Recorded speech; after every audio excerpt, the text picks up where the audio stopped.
A friend gave these to me the other day and said I'd probably enjoy some Zelda literature, so hey, what the heck?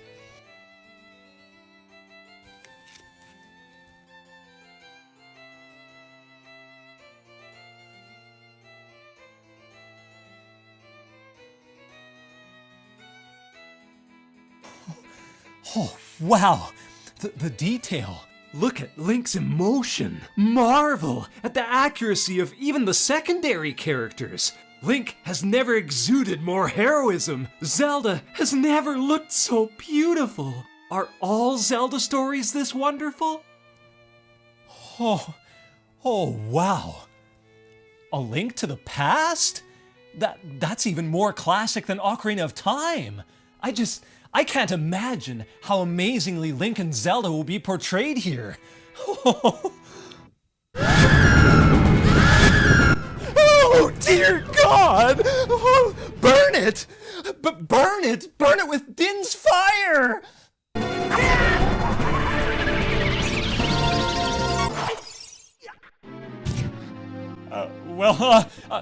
Avert your eyes then! Avert them!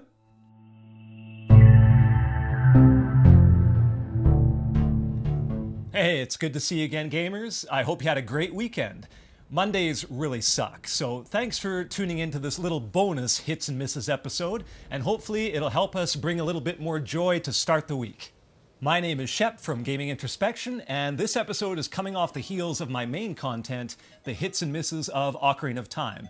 If you're new to the channel, please like and subscribe, and check it out if you're into the highs and lows of this legendary game. I thought I'd broaden the lore and scope of this esteemed franchise and bring to light 2 examples of gaming literature done right, as well as one that was... well... yeah. Compared to my usual ramblings, this will be short and sweet. Obviously, you'll want to check these collections out for yourself to form your own opinion. But I just wanted to paint a picture of how comics and manga of video games can be cherished companions to the original games, but also instantly forgettable, which is pretty much the worst adjective that you could ever assign to anything associated with a treasured franchise like Zelda. Join me for the hits and misses of... Zelda books!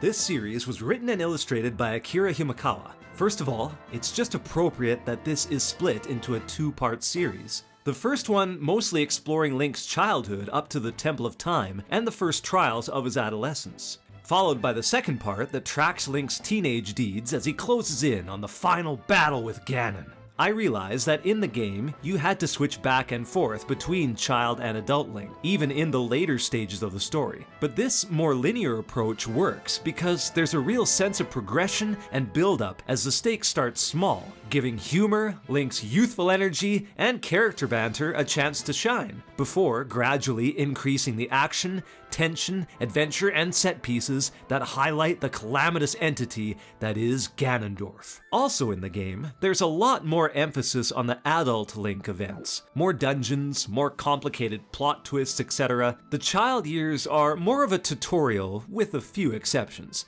Since the books are split into 2 full stories, Part 1's book that mostly focuses on Child Link really has room to further build on relationships and characters that weren't given a chance to blossom in the game. Like Mido, he's just an NPC who bars your path to the Great Deku Tree in the game. But here, he goes to battle with Link, infiltrating the Great Deku Tree with his own sword! He shows up later too when adult Link enters the Forest Temple. There is tons of Mido love in this compilation.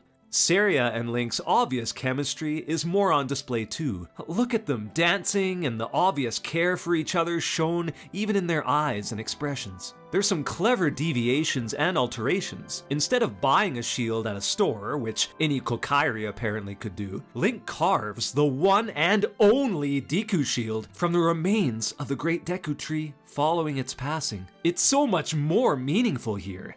and you'll see why later on in the book. Hyrule Castletown was pretty sparse in the N64 adventure. The back alleys contain a grand total of 3 people, for example, but the manga presents it as a bustling, frantic cluster of activity, and this also doubles as a realistic, crowded city situation to enable an amazing alternate first meeting between Link and Zelda with her in disguise. It reminds me a lot of Aladdin and Princess Jasmine's encounter in the Disney original. What's even cooler is that the female Gerudo soldiers also come into play here, with Link's already burgeoning courage on full display as he defends Zelda for the first time at 10 years old. The Gerudo appear throughout, showing up in intense combat situations, sometimes during plot moments you wouldn't have expected. It gives Ganondorf's influence as chief of the Gerudo race much more credence as a showcase of his power.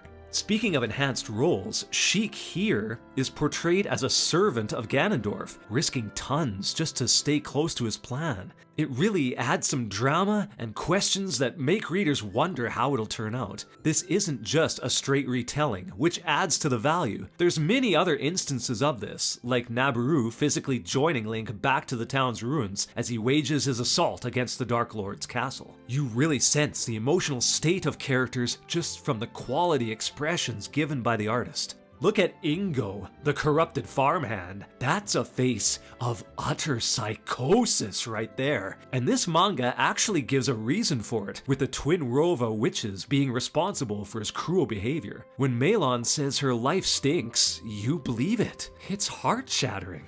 Child Link yelling "SCAR!" after throwing a bomb into a Dodongo's mouth is a breath of fresh air, especially when we remember the countless shallow cries and grunts he would have normally been shouting during our video game experience.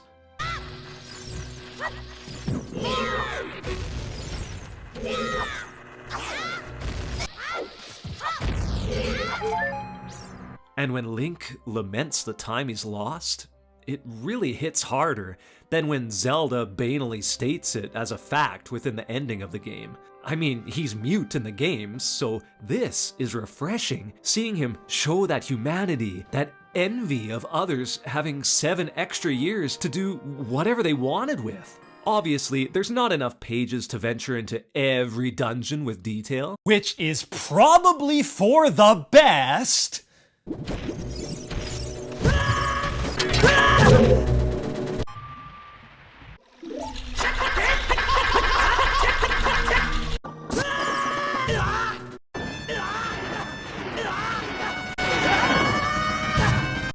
But all of Link's major tools are given quality spotlights. You see the slingshot in the Goma fight, the boomerang within Jabu Jabu, and the hookshot to help he and Milan escape. And in general, the combat depictions are saturated with action and homages. Epona gets some spectacular sketches and close-ups, as she should. You've never seen this horse so badass. And speaking of animal characters, there's some touching extra backstories added, including Link becoming a temporary dragon owner in his past, which manifests very urgently later on in his life.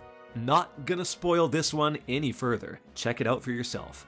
To top it all off, the second volume has a couple bonus stories, giving Saria more of a spotlight and also referencing the beginning of the Majora's Mask storyline. You can't go wrong with these companion mangas.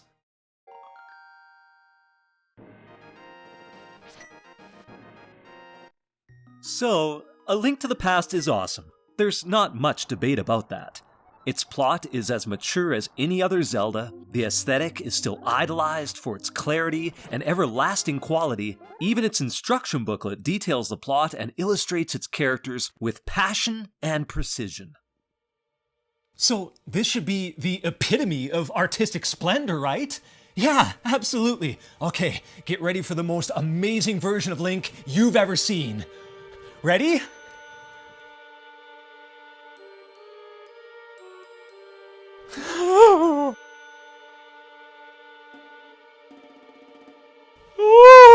I mean, I feel like throwing dust and mud into my own eyeballs now. Oh!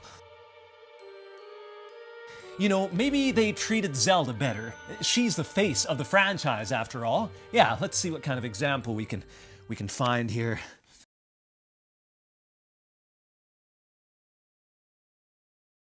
Holy crap! What is it? I mean, her eyes aren't even focusing. The two of them aren't even the same size nor shape. Why is one iris taking up so much more space than the other? How much time was spent on this? This is just...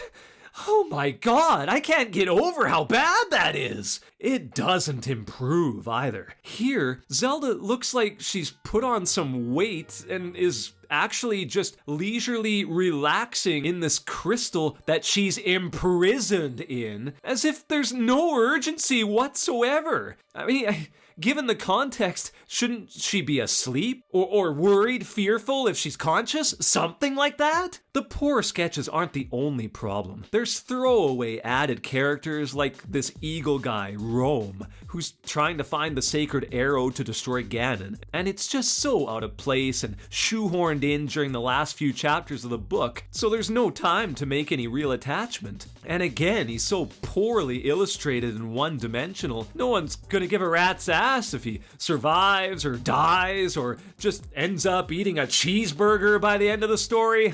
Come on. Poor, cliched dialogue ruins even the most harrowing moments, like when Aghanim monologues exactly the events that are transpiring, which inevitably gives Link a chance to strike back. And Link himself just behaves in ridiculously dumb ways at times. In the 11th hour, before Zelda is going to be transported to the Dark World, his friends from Kakariko are desperately trying to make this balloon invention to get Link to soar off to Aghanim's castle, and he's just like, "Leave me alone, I need to rest." Yeah, that's an amazing representation of the Triforce of Courage there, Link.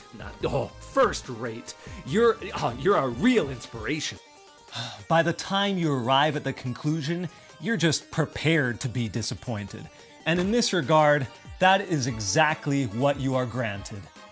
Take a good look at Ganon. That is the worst, most childish, amateurish, and least intimidating final boss, not just version of Ganon, I'm talking any video game final boss ever! There's probably Care Bears who look more badass than this. Look at his pudgy fingers, what almost looks like baggy clown pants and nondescript footwear. His trident looks like some kind of enlarged fork from a dinner table. I mean, it's like some kind of joke. Looks like if the Cookie Monster from Sesame Street ran out of cookies and just got angry. Here's his Oracle of Ages and Seasons art for comparison, which is based off of his Link to the Past design. It makes this abomination even more laughable by comparison. This last point sums up the biggest failure of this comic. It just can't be taken very seriously when even the major characters are drawn with such disregard. This isn't like Wind Waker, where there's a cartoonish, cel-shaded style that still encapsulates the heroic messaging and some somber tones. This adaptation tries to tell the same epic story of The Link to the Past while combining it with a slapstick, amateurish comedy act that isn't anywhere near engaging enough to warrant the bizarre mood it creates. The biggest shame is that there are some great colors and atmospheric swaths of environments and towns which stand out. Even some of the enemies are well designed. I mean, these are first rate, but man, it can't hold any lasting appeal when these goofy Link sketches adorn every single panel right next to them. You're hopeful when you notice some clever allusions to the actual boss fights in the game, like where Link can't physically hurt the wizard until he uses his own power against him. But then you have battles where Link orders his 4-ounce fairy companion to fly a live grenade into a mob of monsters. What kind of sacrificial lamb does Link think she is? And she's enjoying it? She almost died, so yeah, I don't really get it. Well, there you have it, gamers. I highly recommend these mangas from Akira Himekawa. You can find them on Amazon or at any local big bookstore. There's also other editions of the series, like Twilight Princess by the same author, and I only have the first volume of this one, but I can already highly recommend it too. It gives you a lot more insight on Midna and Zant's confrontational past. But please, please stay away from this one. I have to be fair, these comics could apparently originally be found within early issues of Nintendo Power magazine. Therefore, it's possible that this entire project was under a ridiculous time constraint, and that Nintendo just really wanted to rush it out there as a cheap advertisement for A Link to the Past while it was still hot off the presses. But that doesn't excuse the fact that it was released as a full-price paperback book over twice as much money as either of these, I might add, because this is simply not an accurate representation of the series, neither in its art style, and even sometimes its character behaviors. Well, that's it for this mini episode. Zelda content will be taking a rest for the time being. Join me on Friday as we tackle the next game in our main Hits and Misses series. Thank you so much for being here, and we'll see you on the weekend, gamers.